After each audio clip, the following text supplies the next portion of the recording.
जान कहते हैं, हम अपनी जान की दुश्मन को अपनी जान कहते हैं। मोहब्बत की इसी मिट्टी को हिंदुस्तान कहते हैं।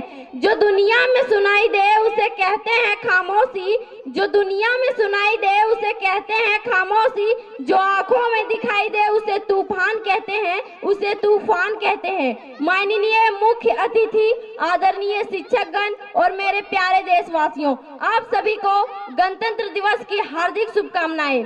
मैं सारिका वर्मा देश प्रेम और राष्ट्र निर्माण के उपलक्ष्य में अपने कुछ विचार आप सबों के बीच साझा करना चाहूंगी। आजादी, आजादी का असली मतलब वही समझ सकता है जिन्होंने कभी गुलामी की हो। हम सौभाग्यशाली हैं जो हमने स्वतंत्र भारत में जन्म लिया है। यूं तो आजादी की लौ 1857 में ही जल चुकी थी, जो वह साल बनकर 1947 में हमारे देश को आजाद कराया। प्राचीन, मध्यकालीन और वर्तमान भारत के उदाहरणों से मैं यह स्पष्ट करना चाहूंगी कि जब हम फिरंगियों के फेरे में फंस गए थे तो रंग दे बसंती चोला के एक आवाज में टोलों के टोले उमड़ाते थे और उनके वंदे मातरम के नारों से खून में आने वाला 5-5 डिग्री का तूफान अंग्रेजी शासकों के जड़ों में तूफान ला देता था। लोग मर जाते थे, मिट जाते थे, फांसी जड़ जाते थे, तो वो भी अपनी देशभक्ति साबित कर रहे होते थे, क्योंकि ये उस दौर की देशभक्ति की कसौटी थी। उसके बाद 62, 65 और 71 के युद्धों में अपना सुहाग गवा देने वाली औरत जब घर के हालात ये हो जाया करते थे कि प्यार भी भरपूर गया, मांग का सिंदूर गया, कि प्यार भी भरपूर गया, मांग का सिंदूर गया, नन्ही नौनी हालों की लंगोटियां चली गई, छोटी छोटी बेटियों की चोटियां चली गई, बाप की कमाई गई, भाई की पढ़ाई गई। ऐसा एक विस्फोट हुआ कि पता ही नहीं चला कि पूरे जिस्म की कई बोटियां चली गई, पूरे जिस्म की कई बोटियां चली गई। और आपके लिए तो एक आदमी मरा है साहब, किंतु मेरे घर की तो रोटियां ही चली गई, किंतु मेरे घर की तो रोटियां ही चली गई वाले हालात पैदा हो जाने के बाद भी एक माँ अपने बेटे को सरहद पर दुश्मनों की धज्जियां उड़ाने भेज दिया करती थी और उसे खत लिखाकर भेजा करती थी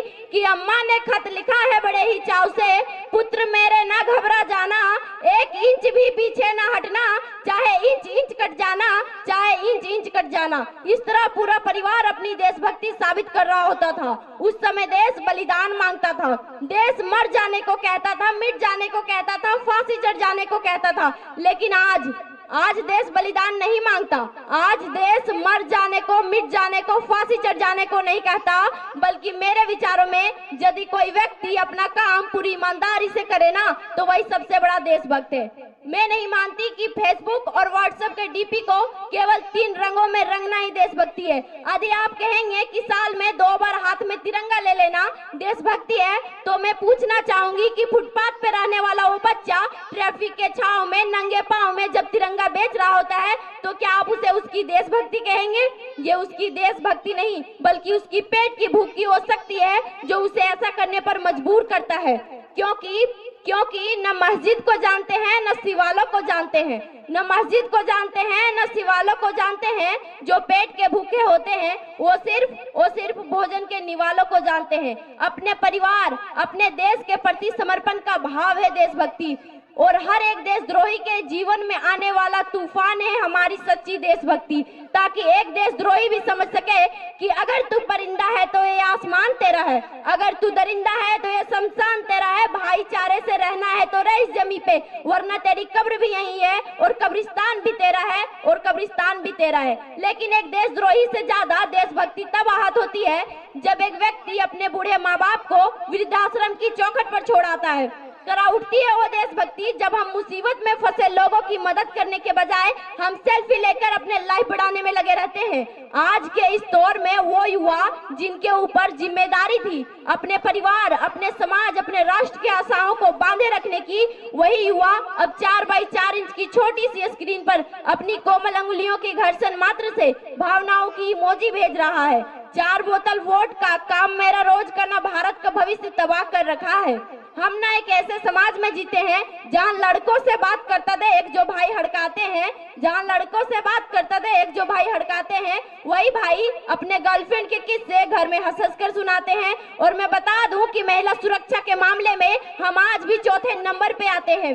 हम ना एक ऐसे समाज में जीते हैं जहाँ पत्थर की मूरत को लगते हैं 56 भोग, जहाँ पत्थर की मूरत को लगते हैं 56 भोग, और भूखे नंगे तड़पते सो जाते हैं लोग, भूखे नंगे तड़पते सो जाते हैं लोग। मजदूर को मजदूर समझिए, मजबूर नहीं। गरीब को काम दीजिए, दान नहीं। अगर दान देने के इतने ही इच्छुक हैं तो जीते जी रक्तदान दीजिए, और मरने के बाद अंग दान देकर किसी मरते हुए को जीवन दान दीजिए। यही सच्चा राष्ट्र धर्म और यही सच्ची देशभक्ति है। न सरकार मेरा है न रब मेरा है, न सरकार मेरा है न रब मेरा है, और ना ही ये बड़ा सा नाम मेरा है। बस इतनी सी बात का गुरूर है मुझे कि मैं भारत की हूँ और ये भारत मेरा है और ये भारत मेरा है। परंतु एक वैचारिक बीमारी हमारे समाज में मुझे नजर आती है। कहा जाता है कि हम दुनिया के सबसे बड़े लोकतंत्र हैं, जहां हिंदू पैदा होते हैं, मुस्लिम पैदा होते हैं, सिख और ईसाई भी पैदा होते हैं, लेकिन बदकिस्मती से यहाँ इंसान पैदा नहीं होता। और मेरे विचारों में ना हिंदू की जरूरत है ना मुसलमान की जरूरत है। राष्ट्र निर्माण के लिए केवल एक अच्छे इंसान की जरूरत है, केवल अच्छे इंसान की जरूरत है। जरा सोच के देखिए, ये पेड़ पौधे और शाखाएं भी परेशान हो जाए, यदि परिंदे भी हिंदू और मुसलमान हो जाए, यदि परिंदे भी हिंदू और मुसलमान हो जाए। एक शैक्षिक बीमारी भी हमारे समाज में मुझे नजर आती है, और बड़े आश्चर्य की बात है, जिस देश ने पूरी दुनिया को तक्षशिला और नालंदा देकर विश्वविद्यालय की बुनियाद रख दी, वहीं विश्व के 100 सर्वश्रेष्ठ विश्वविद्यालयों में से हमारा एक भी विश्वविद्यालय खड़ा नहीं हो पाया है।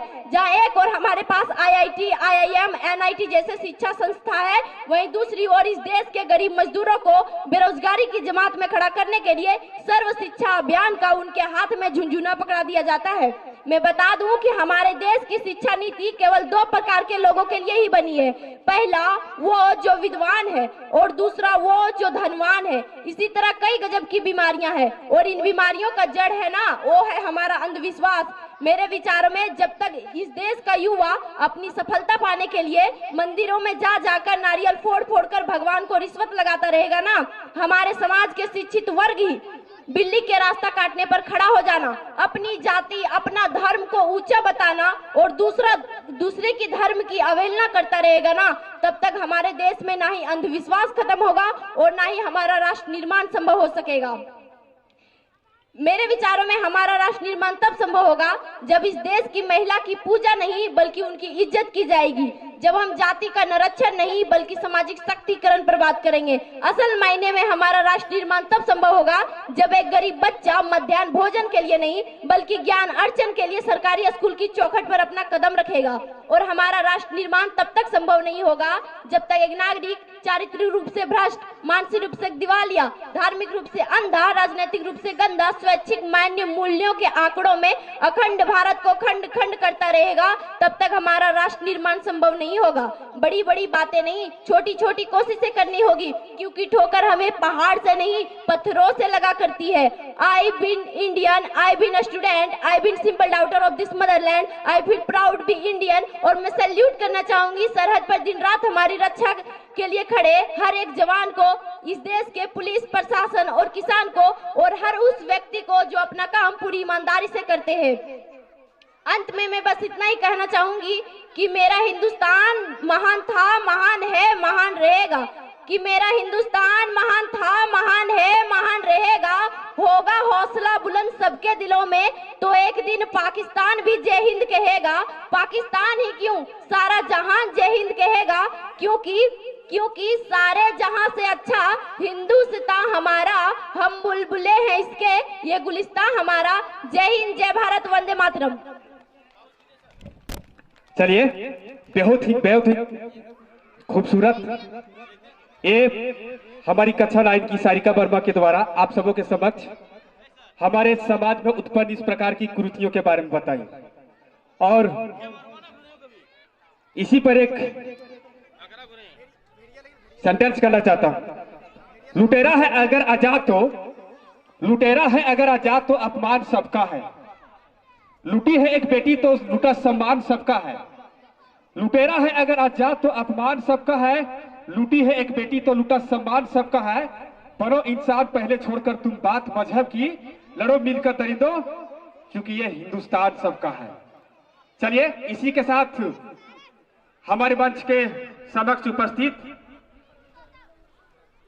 मुख्य अतिथि के रूप में इनकी मुखार बिंदु से हम कुछ अपने आप को और अपने विद्यालय के परिवार के लिए कुछ अच्छी बातें सुनने को मिलेगी। इसलिए सर्वप्रथम हम चाहेंगे कि इस सम्मानित और रंग बिरंगे रंगमंच से हम लोग के समक्ष बैठे हुए श्रीमान